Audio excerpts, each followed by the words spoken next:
Nice to see you. In order for our body to get a different shape of nose, a perfect chin, and pretty eyes, we'll need 1,000 years of evolution. Hopefully we'll get rid of these damn cuticles. Oh! Evolution! Please free us from these terrible things. So, for our body to change, it'll take tens of thousands of years. But some people don't really want to wait. And why wait when plastic surgery can always come to the aid? You can become anything, even a zombie. But what is the extent to which people are willing to go when it comes to body modifications? And where did it start? We'll get to the bottom of this. Watch the video until the end if you don't want to miss a lot of interesting things. Rhinoplasty is one of the most common cosmetic procedures in the world. It's believed that the first mention of rhinoplasty dates back to about 15th or even 16th century BC. Even back then, people wanted to change the way their noses looked. The Edwin Smith Papyrus contains quite a lot of useful medical information. This document, which may have been a guide for military surgery, describes 48 cases of injuries, fractures, wounds, dislocations, and tumors. But the problem is that it's written in hieratic, so you won't be able to decipher this valuable information. I think this here is about the nose. Or here. Or maybe here. Anyway, if you're an ancient Egyptian mummy, let us know. We can decode the text together. Overall, throughout the history of medicine, people have tried different methods to change the way they look. Take, for example, these pictures of World War I soldiers. At first glance, there's nothing unusual about them, but there's a little secret. The people depicted in the photo are known as broken faces. This term was coined in France to describe facially disfigured servicemen. The steel helmets that were introduced in 1915 saved many lives, but the war still left them mutilated. The famous Battle of the Somme, one of the biggest battles of World War I, is believed to have killed and injured more than 1 million people. Many of the survivors were disfigured. This book about plastic surgery was published after the war. It describes innovative techniques of suturing and skin transplantation. At that time, no one could even dream about plastic surgery. Nevertheless, the methods used were incredibly cool back then. Still, some cases were beyond the capabilities of even the best plastic surgeons of the time. Luckily, sculptors came to the rescue. The first people to help soldiers were Frances Derwent Wood and Anna Coleman Ladd. Anna created masks using photographs taken before the injury so that soldiers could literally get their faces back. First, the cast was applied to the patient's face to recreate the cheekbones, the face shape, or the eye sockets. Then a full or partial mask of galvanized copper was made. Then Anna painted the cast with colors chosen to match the patient's face. Unfortunately, the masks were very fragile and cracked after a couple of years. It's believed that not a single facial prosthesis has survived to this day. After the end of World War I, scientists began to work on anesthetics. This made operations more and more painless, which means that they were now performed more often. Needless to say, eventually, such conditions led to the development of plastic surgery. In 2018, more than 20 million plastic surgeries were performed. In the US alone, $16.5 billion was spent on plastic surgery. This is more than the GDP of countries like Monaco or Somalia. And how many operations do you think were performed to save someone's life? Today, if you have money, you can completely redesign your face and body.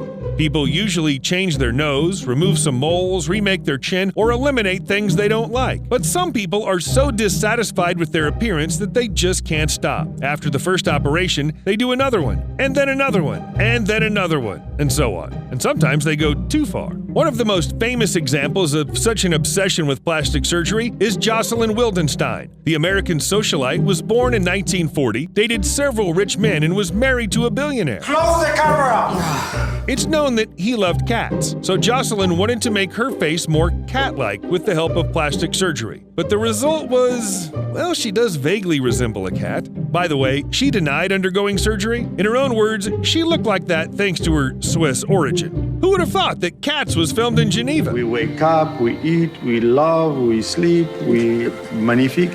We're human.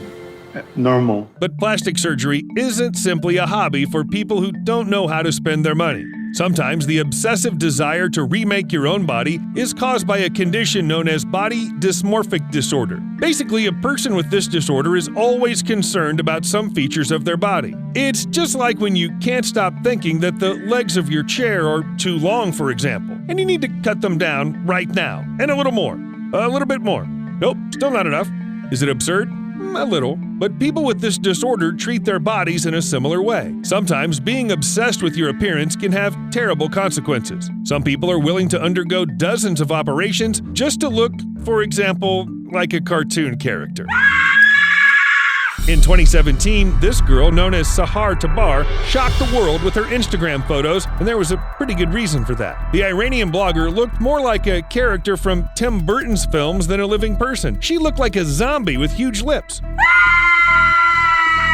According to some rumors on the internet, the girl was obsessed with Angelina Jolie, and to imitate her favorite actress, had already undergone 50 plastic surgeries, and she'd also lost 40 kilograms. For some time, Tabar supported this legend and kept posting scary pictures. But later, the blogger confessed that the images were made using makeup and editing. In reality, the girl does not look like a zombie or like Jolie. Well, she really had plastic surgeries, but only 3 times. She had a nose job, Botox, and liposuction. A classic combo. But it seems the girl's prank was not appreciated by everyone. She's now in prison, although the charges seem to have little to do with her zombie look. The transformation of Sahar Tabar was just a trick to get more followers, but there are people on our crazy planet who are really ready to turn themselves into fictional characters and spend a fortune on it.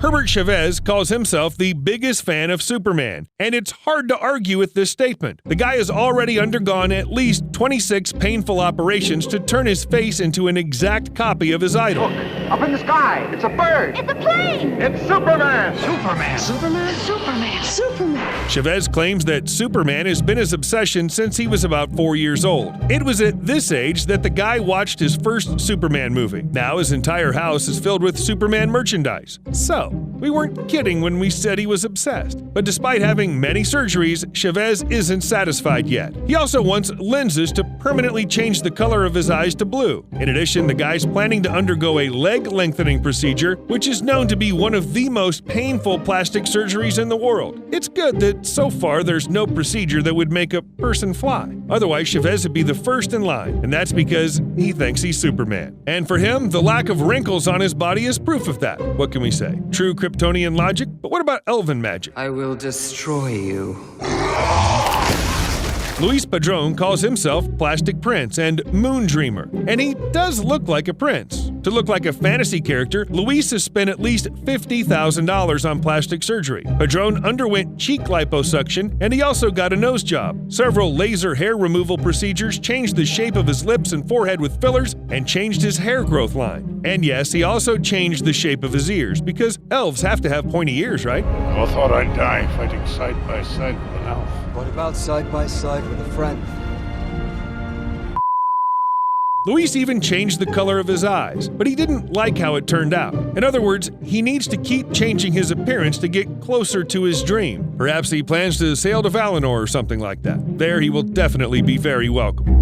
But all these transformations are really expensive. In addition, each operation is very risky. You can't just let your body be cut and wait for it to be happy. That's why some people try to get rid of the things they don't like using other methods. One of the best examples can be found in Beverly Hills. Here's the Basma Hamid Clinic. When this girl was 2 years old, an accident left her with severe burns on 40% of her face. She underwent more than 100 operations, but they couldn't restore the girl's normal appearance. Her skin color was still too different. And then Basma came up with her own way to fix this. It's basically a tattoo over the scars, which holds on long enough and allows people to feel more beautiful. And Basma's method is much cheaper than any procedure for whitening the scars. And yet, despite being less expensive and safer, not everyone will dare to undergo even such a procedure. Usually people with noticeable scars simply live with them. But Tim Steiner had a different idea. But his wasn't just a tattoo, he literally sold his back. No kidding. The tattoo on his back was made by Belgian artist Wim Delvoye, and the whole work took about 40 hours. As a result, Tim got a whole painting on his back, which was also signed by the artist. But the story doesn't end there.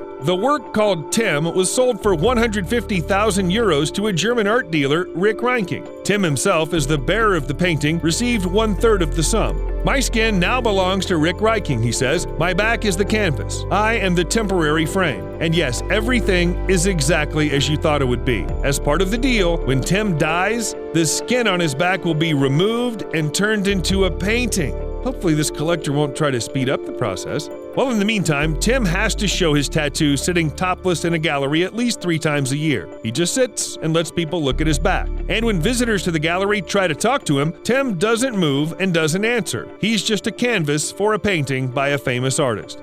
People can change their bodies in many different ways. Some of them are shocking, some are mesmerizing. But how do you feel about body modifications? Tell us in the comments and give us a like, subscribe to our channel, click on the bell, and do everything you can to see our next episode. See you soon. All right, that's it for today. Bye.